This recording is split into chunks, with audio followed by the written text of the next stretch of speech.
One peaceful afternoon, a 9-year-old girl asked her mother for permission to go out and play with the neighbors, promising to be back for dinner. But that day, the door closed, marking the last time the mother saw her daughter. The person who took her life wasn't a stranger, but a 15-year-old schoolgirl. Even more horrifying, after committing the brutal act, the perpetrator calmly returned home and wrote in her diary, "Feeling great. Okay, I have to go to church now. LOL." Welcome, everyone. Today, we will unravel the shocking case, the teenage monster, Alyssa Bustamante. How did she kill her? She died. How did she die? 9-year-old girls don't just die. We were messing around. Then she fell back and hit her head. Was her throat cut? Yeah.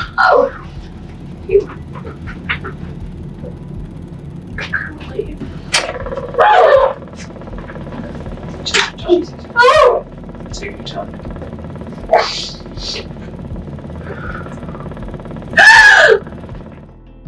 It is the visceral sound of her grandmother sobbing uncontrollably, her voice cracking with pure panic and horror, as she realizes the granddaughter she lovingly raised is a cold-blooded murderer.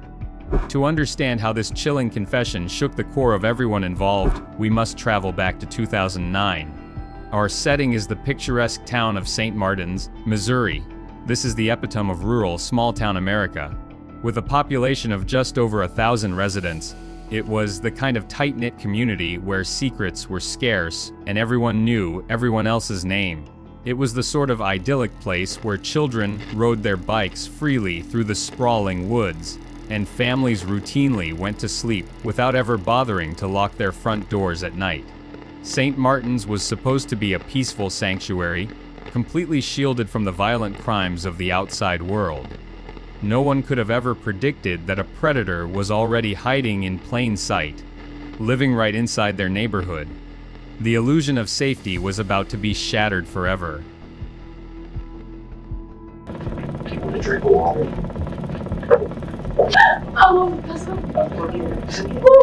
I think you dug the hole ahead of time. Because you knew you were going to kill him. I think you tried to dig the hole, like I said. You realized it was too hard to dig down that far.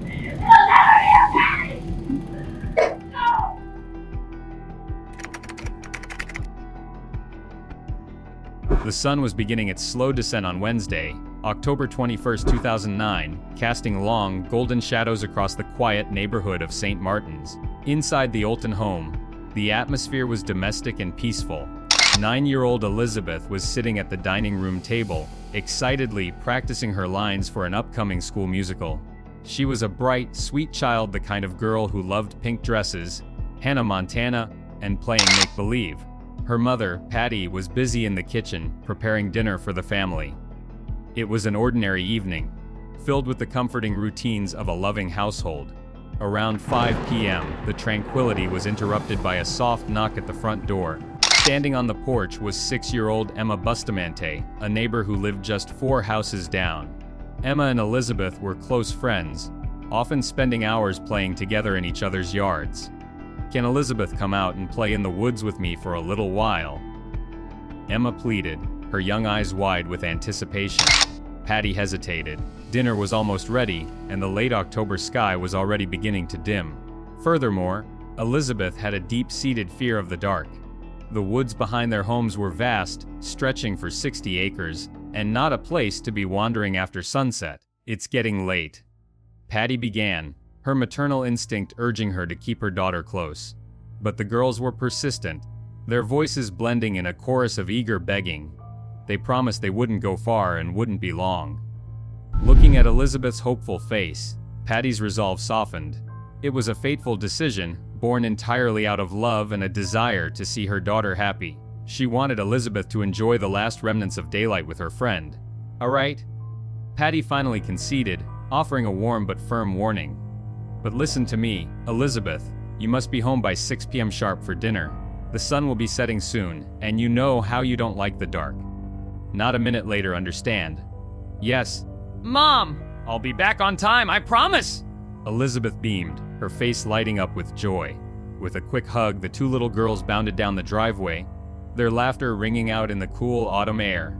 Patty watched them go, feeling a twinge of unease but trusting her daughter to keep her word. After all, Elizabeth was a rule follower, especially when it came to avoiding the dark.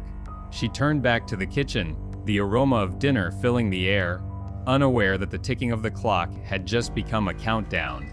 The innocent playdate she had just permitted was the beginning of a nightmare from which her family would never wake up. The door had closed, and with it, the last moment Patty would ever see her sweet Elizabeth alive.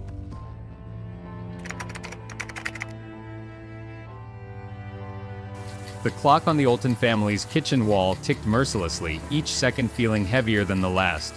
6 p.m. came and went, bringing with it the encroaching autumn darkness that 9-year-old Elizabeth feared so deeply.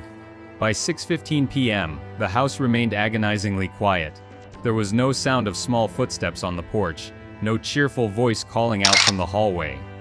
Patty's maternal instincts, initially just a mild flutter of unease, rapidly morphed into a suffocating, full-blown panic. Elizabeth was a strict rule follower. She would never willfully stay out in the dark. Trembling, Patty grabbed her cell phone and dialed her daughter's number.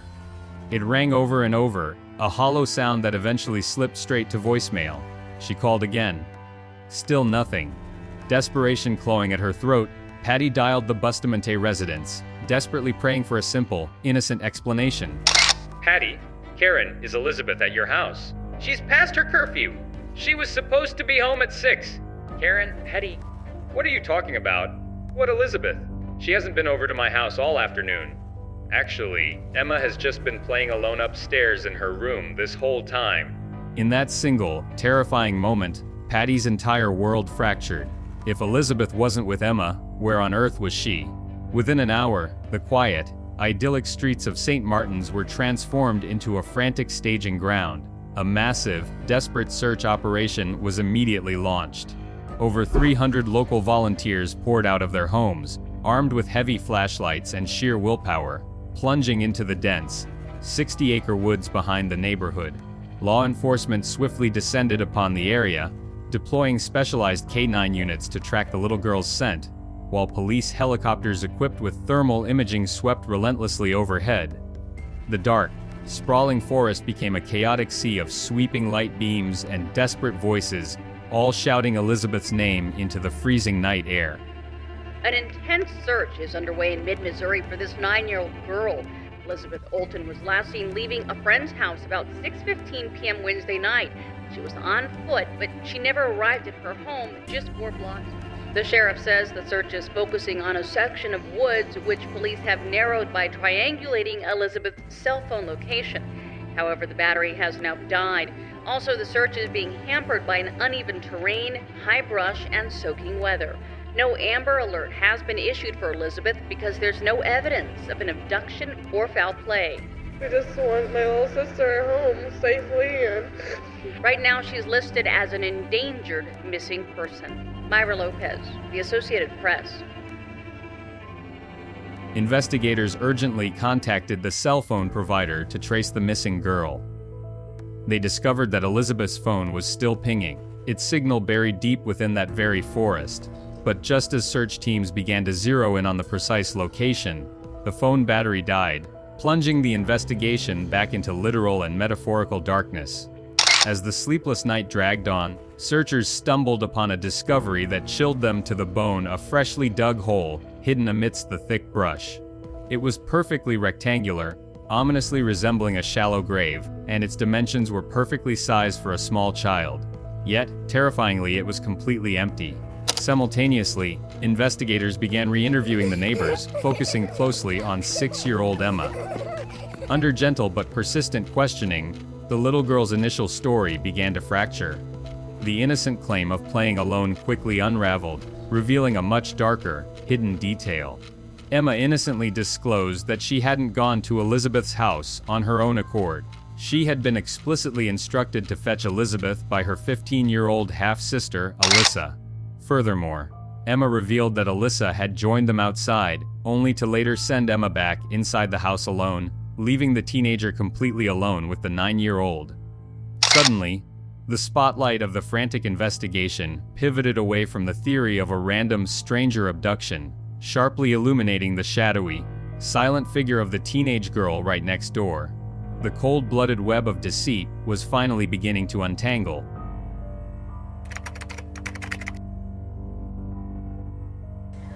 The last time I talked to her was about 2 days before everything occurred, and we were talking about a Halloween party that I was going to have, and she was telling me that she was going to come down and stuff, but then she kind of changed her mind, and she's like, well, maybe you can come up to my house, and I was like, oh, well, that would be fun, you know, and she started, you know, talking about how she wanted to go to this party with all these, like, drugs and stuff like that, and I'm like, well, I'm not into that sort of thing, you know, and she's like, well, I can just bring them to your house, and I have a little brother and sister, and I was like, I don't think that's a good idea, and then she started kind of getting angry, and that was pretty much it.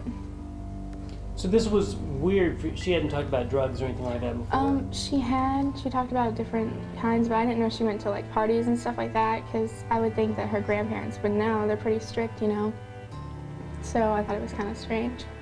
She lived with her grandparents? Yeah. Mm-hmm. So, I mean, did she ever talk about wanting to hurt people? No, just kind of in a joking manner, but not actually, like, well, at one specific time, it was on her birthday. I was at her party, and she kind of just took me off to the side randomly, and she's like, you know, I wonder what it would be like to kill somebody, because I guess she was mad at one of her friends there, but it just seemed kind of strange, but you wouldn't logically think one of your friends would kill somebody, you know. As the intense spotlight of the investigation aggressively shifted, 15-year-old Alyssa Bustamante found herself sitting directly across from seasoned detectives inside a cold, sterile interrogation room. Despite the crushing pressure of a missing child investigation, her demeanor was unnervingly calm and collected.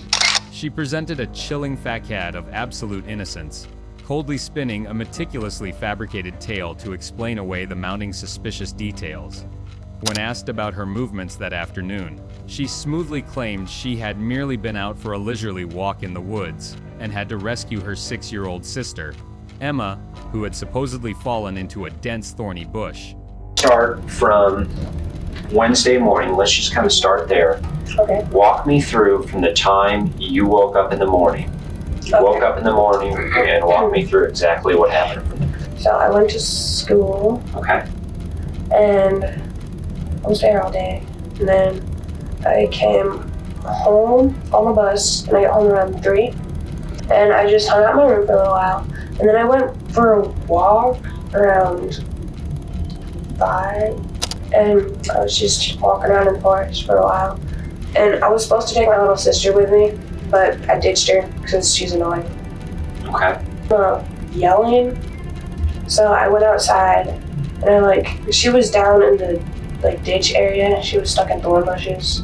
So I went down there, and I helped her out.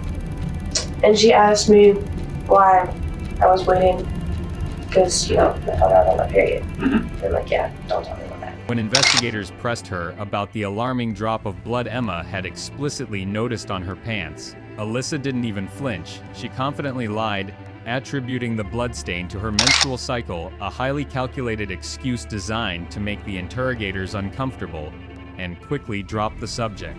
But while Alyssa sat confidently weaving her deceitful web at the station, FBI agents were executing a thorough search warrant at the Bustamante home. When evidence officers opened the door to Alyssa's bedroom, they stepped into a literal house of horrors.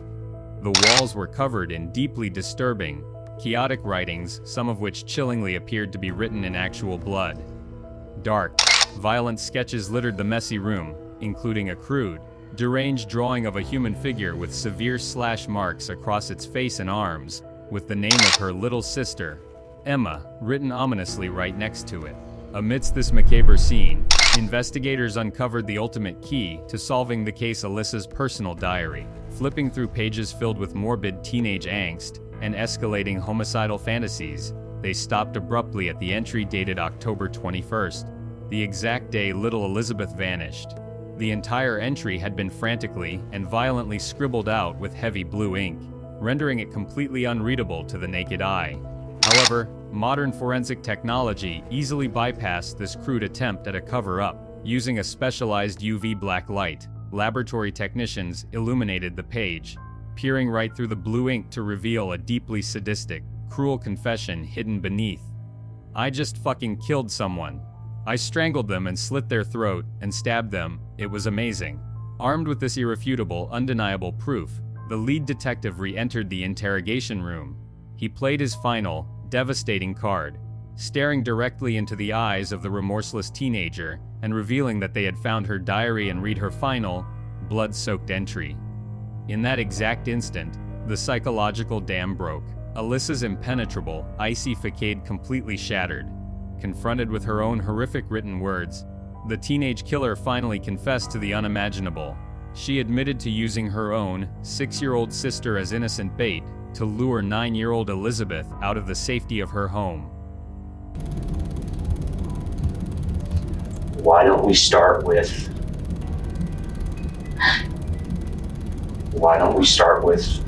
what happened?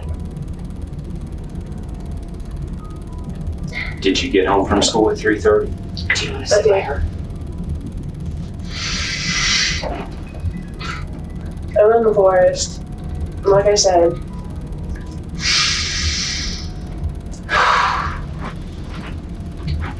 and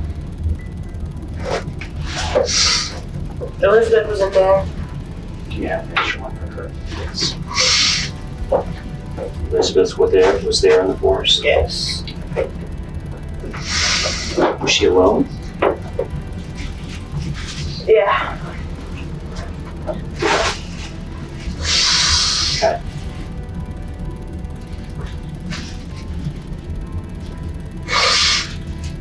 We decided to go hang out because it was a nice day.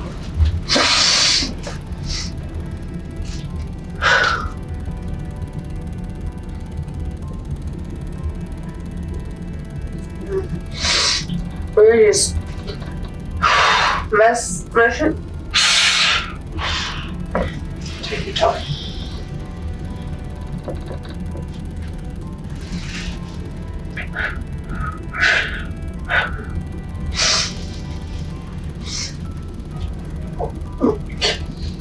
We were just messing around.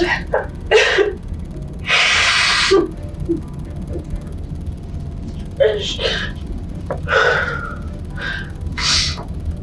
she fell. And she died.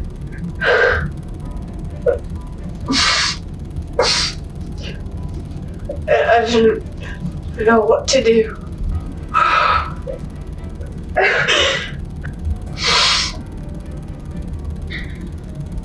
So I burned her body. Because I didn't want to get drunk.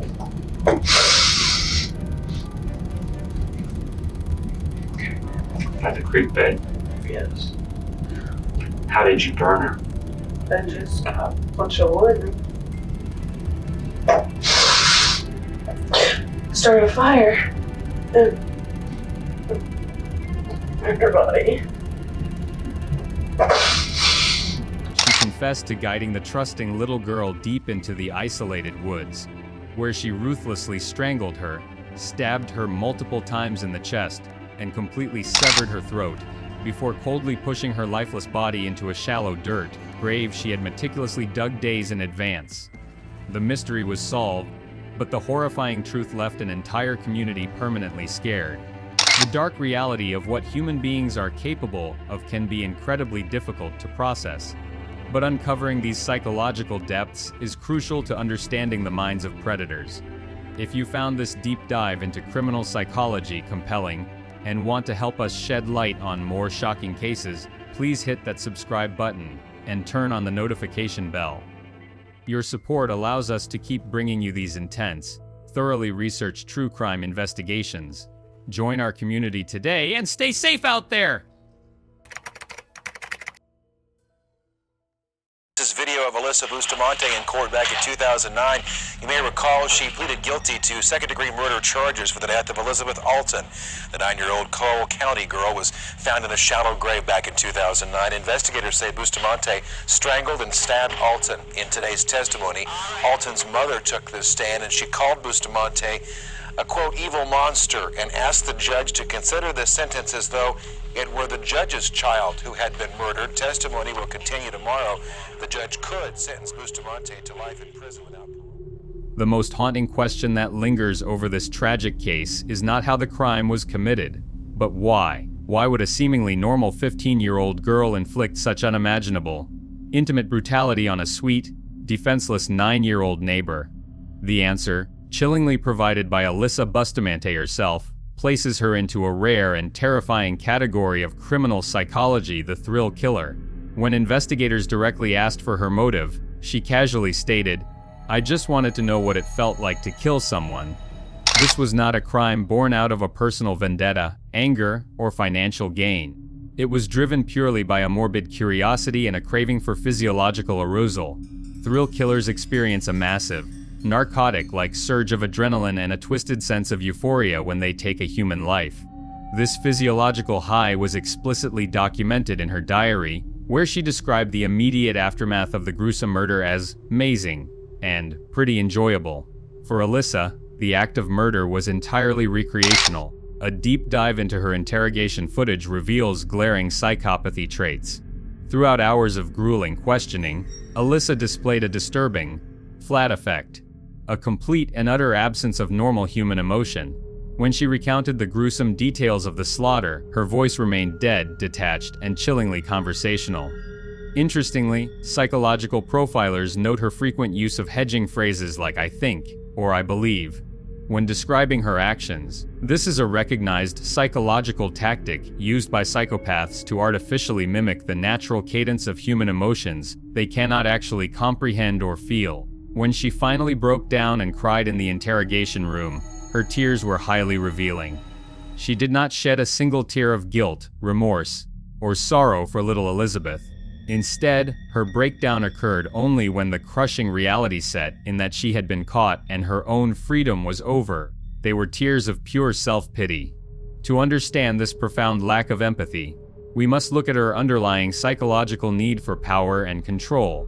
Alyssa's early childhood was highly chaotic, marked by severe parental neglect, substance misuse in the home, and profound instability. Children who grow up feeling completely powerless in a turbulent, unpredictable environment sometimes seek to establish absolute control in incredibly destructive ways. For Alyssa, this desperate need for dominance manifested in increasingly dark behaviors, self-harming by cutting her own skin, sadistically tricking her younger twin brothers into touching a live electric fence for her own amusement, and finally, escalating to the ultimate exertion of power. Elizabeth was a target of convenience, a fragile, trusting, and physically weaker vessel for Alyssa to exert absolute, godlike control over life and death. During her trial, the defense desperately attempted to paint the murder as a spontaneous, tragic manic episode triggered by a recent dosage increase of her antidepressant medication, Prozac. However, forensic evidence aggressively dismantles this narrative of an impulsive, medication-induced psychological break. This was a crime of cold-blooded premeditation. The most undeniable proof of her calculation lies buried in the dirt of the 60-acre woods. 5 full days before she ever lured Elizabeth away from the safety of her porch, Alyssa skipped school, went into the forest, and meticulously dug 2 shallow, child-sized graves. Digging through hard earth and roots requires immense physical effort and time. It is not the action of someone experiencing a fleeting, impulsive breakdown. It was a deeply conscious, premeditated execution. She had a clear, sadistic goal, patiently laid out the groundwork, and coldly waited to spring her deadly trap.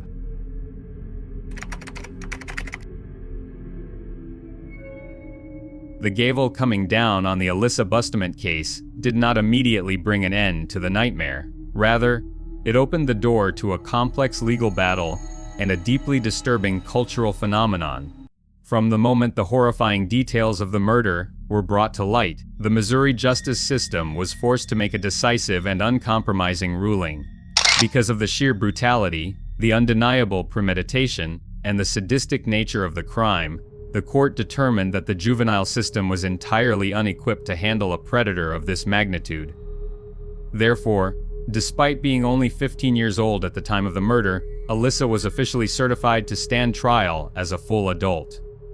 As the high-profile trial loomed, her defense attorneys engaged in intense legal maneuvering, fully aware that a first-degree murder conviction could result in life behind bars without the possibility of parole. In a highly controversial move that sparked immense public debate, Alyssa eventually accepted a plea deal in 2012. She pleaded guilty to the lesser charge of second-degree murder, along with an additional charge of armed criminal action. Consequently, she was handed a life sentence, but crucially, this plea agreement left a slight window open, the possibility of future parole. That controversial window of hope nearly cracked wide open over a decade later. Due to a sudden shift in state legislation intended to give reformed juvenile offenders a second chance, a legal loophole allowed Alyssa to unexpectedly qualify for an early parole hearing in the summer of 2024, after serving only 15 years. The very idea that a cold-blooded thrill killer could walk free so soon sent shockwaves of outrage and agonizing grief through Elizabeth's family and the local community. However, driven by the family's tireless advocacy, Missouri lawmakers swiftly intervened.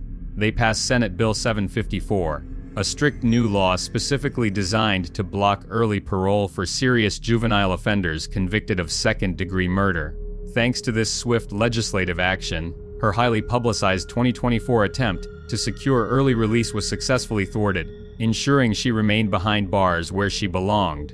Yet, while the physical prison doors remained firmly shut, a much darker, unrestricted narrative was unfolding in the unregulated shadows of the internet.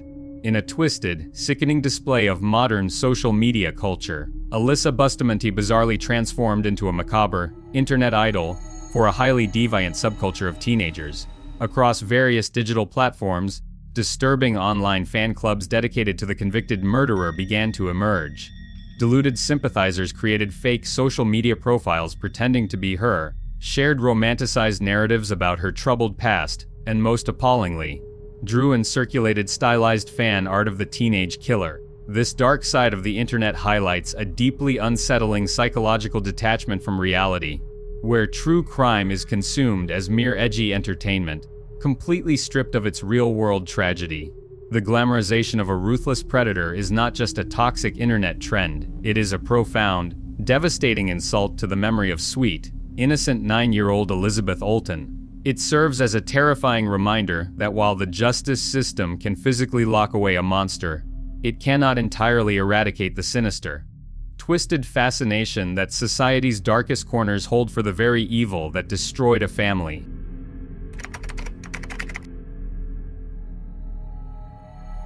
As we reach the conclusion of this devastating story, I want to step back from the forensic evidence, the police transcripts, and the courtroom battles to speak with you on a much more personal level.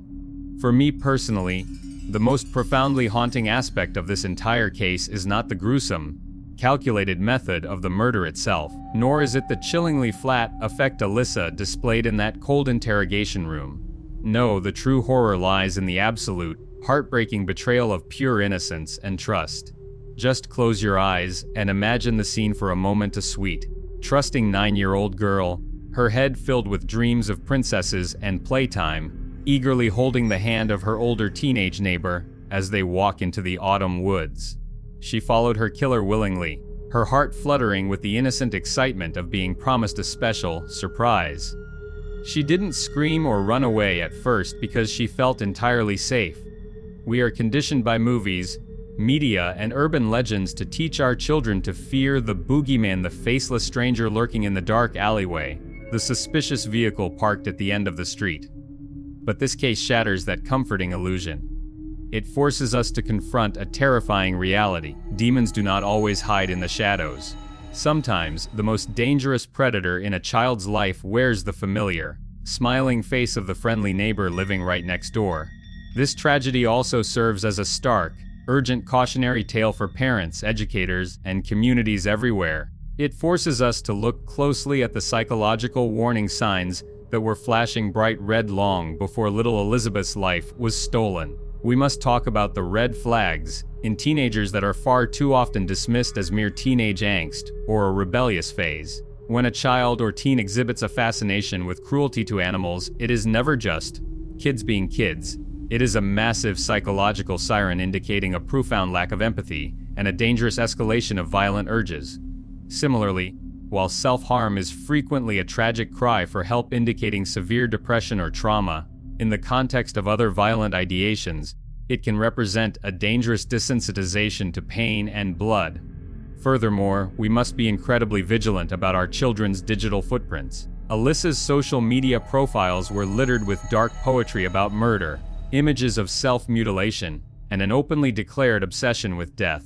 In today's highly connected digital age, parents absolutely cannot afford to turn a blind eye to the content their children consume and create online. We must stop dismissing violent online posts, disturbing drawings, or morbid jokes as just edgy attention-seeking behavior. A child repeatedly expressing a desire to kill or cause harm is a critical psychiatric emergency. It is an uncomfortable, difficult conversation to have, but intervening early and taking these violent threats seriously is the only way to prevent another family from enduring the unimaginable, lifelong grief that the Olten family lives with every single day. The aftermath of this case leaves us grappling with profound moral and legal dilemmas. It forces us to look at our justice system and ask incredibly difficult questions about accountability, age, and true evil. We recognize that a teenager's brain is not fully developed, but how do we weigh that biological fact against the cold, calculated premeditation of digging a grave days in advance? This brings me to a question I want to pose to all of you. What do you think about Alyssa's sentence? Do you believe she should ever be allowed to walk free in society again? Is the modern legal practice of reducing sentences and offering early parole for juvenile offenders truly fair to the victims and their families when the crime is this cold-blooded, calculated, and malicious? Please take a moment to share your perspectives and leave your thoughts in the comments section below. This is a complex debate that truly needs our collective voice. And finally, if you found this deep dive into the psychological dark corners of this case valuable, please don't forget to hit that like button and subscribe to the channel. Your support is what allows us to continue unearthing the truth and analyzing the minds of offenders in future cases. Thank you for watching, stay safe, and see you next time!